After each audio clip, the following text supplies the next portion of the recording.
बिस्मिल्लाहिर्रहमानिर्रहीम। शुरू करती हूँ अल्लाह के नाम से जो बहुत बड़ा मेहरबान और निहायत रहम करने वाला है। ए अल्लाह पाक, जो ज़िंदगी गुज़र गई इस पे तेरा शुक्र अदा करते हैं।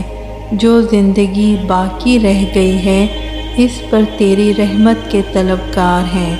हम सब पर अपनी रहमत के दरवाज़े खोल दे, आमीन। अस्सलाम वालेकुम मेरी यूट्यूब की बहनों और भाइयों। आज की वीडियो में मैं आप सब के साथ शब बारात की हकीकत के बारे में बात करूंगी और शब बारात को मनाना दरअसल बिदअत है या इबादत। मेरे यूट्यूब के साथियों, अगर आपको मेरी वीडियो पसंद आ रही है तो काइंडली वीडियो को लाइक कर दें, चैनल को सब्सक्राइब कर दें और बेल का नोटिफिकेशन दबाना मत भूलिए ताकि आपको हर आने वाली वीडियो मिलती रहे। मेरे YouTube के साथियों, शाबान के महीने की बहुत ज़्यादा फजीलत और अहमियत है और इसके फजीलत और अहमियत के बारे में मुख्तलिफ हदीस मौजूद हैं। शाबान के महीने के बारे में इतनी ज़्यादा हदीस मौजूद हैं मगर ज़ईफ़ होने के बावजूद भी हम माह शाबान की अहमियत से इनकार नहीं कर सकते। इसी तरह शाबान की 15वीं रात के बारे में भी मुख्तलिफ हदीस मौजूद हैं जिसकी फजीलत और अहमियत बयान की गई है और इस शब को शब बारात के नाम से बुलाया जाता है। माह शाबान की फजीलत और इसमें ज़्यादा से ज़्यादा रोज़ा रखने के मुतल्लिक़ उम्मत मुस्लिमा मुत्तफ़िक़ है। अलबत्ता 15वीं रात की खुसूसी फजीलत के मुतल्लिक़ उलमाए अकराम, फ़क़हा और मुहद्दिसीन के दरमियान ज़माने कदीम से इख्तिलाफ़ चला आ रहा है। उलमाए अकराम और मुहद्दिसीन की एक बड़ी जमात की राय है कि इस बाब से मुतल्लिक़ अहदीस की क़ब्ल कबूल और उम्मत मुस्लिमा का अमल इब्तिदा से इस पर होने की वजह से इस रात में इनफरादी तौर पर नफल नमाज़ों की अदायगी, कुरान करीम की तिलावत, ज़िक्र और दुआओं का किसी हद तक एहतमाम करना चाहिए। शब बारात की एक बड़ी खुसूसियत ये है कि इस शब में अल्लाह ताला अपने फ़ज़ल और करम से बेशुमार लोगों की बख्शिश फरमा देता है।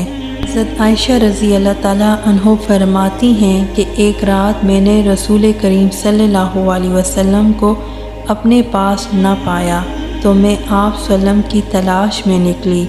मैंने देखा कि आप सल्लम जन्नतुल बकी में तशरीफ़ फरमा हैं। आपने फरमाया, क्या तुम इससे खौफ करती थी कि तुम पर अल्लाह ताला और उसके रसूल सल्लल्लाहु अलैहि वसल्लम जुल्म करेंगे? मैंने अर्ज़ किया, या रसूल अल्लाह, मुझे ये ख़याल हुआ कि आप किसी दूसरी अहलिया के पास तशरीफ़ ले गए हैं। आका दो जहां सल्लल्लाहु अलैहि वसल्लम ने फरमाया, बेशक अल्लाह ताला शाबान की 15वीं शब आसमान और दुनिया के दरमियान जलवागर होता है और कबीले कल्ब की बकरियों के बालों से ज़्यादा लोगों की मफ़रत फरमाते हैं। हज़रत अबू बकर सदीक़ रज़ी अल्लाह ताला अन्हो से रिवायत है कि आका दो जहां सल्लल्लाहु अलैहि वसल्लम ने फरमाया, शाबान की 15वीं शब में अल्लाह ताला आसमान और दुनिया की तरफ जलवागर होता है और इस शब में हर किसी की मग़फ़िरत फरमा देता है सिवाय मुशरिक और बुग़्ज़ रखने वाले के। शब बारात की फ़जीलत के मुतल्लिक़ बहुत सी हदीस मौजूद हैं मगर शब बारात के बाद आने वाले दिन के रोज़े के मुतल्लिक़ सिर्फ़ एक ज़ईफ़ हदीस मौजूद है। लिहाजा माह शाबान में सिर्फ़ और सिर्फ़ 15वीं तारीख़ के रोज़े रखने का बहुत ज़्यादा अहतमाम करना या इस दिन रोज़ा ना रखने वालों को कमतर समझना सही नहीं है। अलबत्ता माह शाबान में कसरत से रोज़े रखने चाहिए, यानी कि 1 शाबान से 27 शाबान को रोज़ा रखने की फ़जीलत साबित है। लेकिन 28 और 29 शाबान को रसूल करीम सल्लल्लाहु अलैहि वसल्लम ने रोज़ा रखने से मना फरमाया है कि रमज़ान से 1 या 2 रोज़ पहले रोज़ा मत रखो। تاکہ رمضان کے روزوں کے لیے انسان ذہنی اور جسمانی طور پر تیار رہے۔ یوٹیوب کے ساتھیوں، آج کل 15 شعبان اور شب رات کی رات عجیب اور غریب کام ہو رہے ہیں جو نہ کبھی نبی کریم صلی اللہ علیہ وسلم نے کیے اور نہ کبھی صحابہ اکرام نے کیے، جیسے کہ حلوہ پکانا۔ حلوہ پکانے سے شب رات کا دور دور تک کوئی تعلق نہیں ہے۔ آتش بازی کرنا یہ فضول خرچی ہے، نیز اس سے دوسروں کے املاک کو نقصان پہنچنے کا خدشہ ہے۔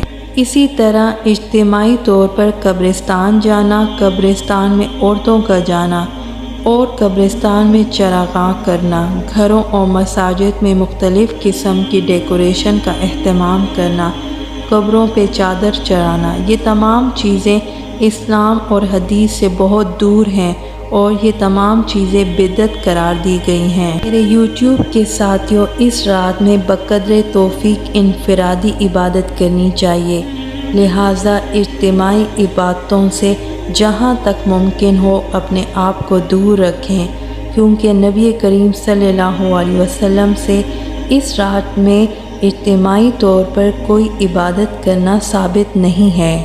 میرے یوٹیوب کے ساتھیوں، شب بارات یا شعبان کی 15 رات کو اللہ تعالیٰ اپنے فضل کی وجہ سے لوگوں کی مغفرت اور بخشش فرماتے ہیں، سوائے کچھ لوگوں کے جو مشرک ہوں، قاتل ہوں، والدین کی نافرمانی کرنے والے ہوں، بغض رکھنے والے ہوں، رشتہ توڑنے والے ہوں، ٹخنوں سے نیچے کپڑا پہننے والے ہوں یعنی تکبر کرنے والے ہوں، شراب پینے والا ہو، زنا کرنے والا ہو۔ اللہ تعالیٰ سے میری دعا ہے کہ ہمیں دین اسلام کی صحیح سمجھ بوجھ عطا فرمائے اور رسول کریم کی سنت کے مطابق زندگی گزارنے کی توفیق عطا فرمائے۔ اور آج کل کے دور میں جتنے فتنے، فساد، فرقے بن چکے ہیں اور دین میں بدعت ہو رہی ہے، اللہ تعالیٰ ہمیں ان سے دور رکھے اور ہماری زندگیوں میں آسانیاں عطا فرمائے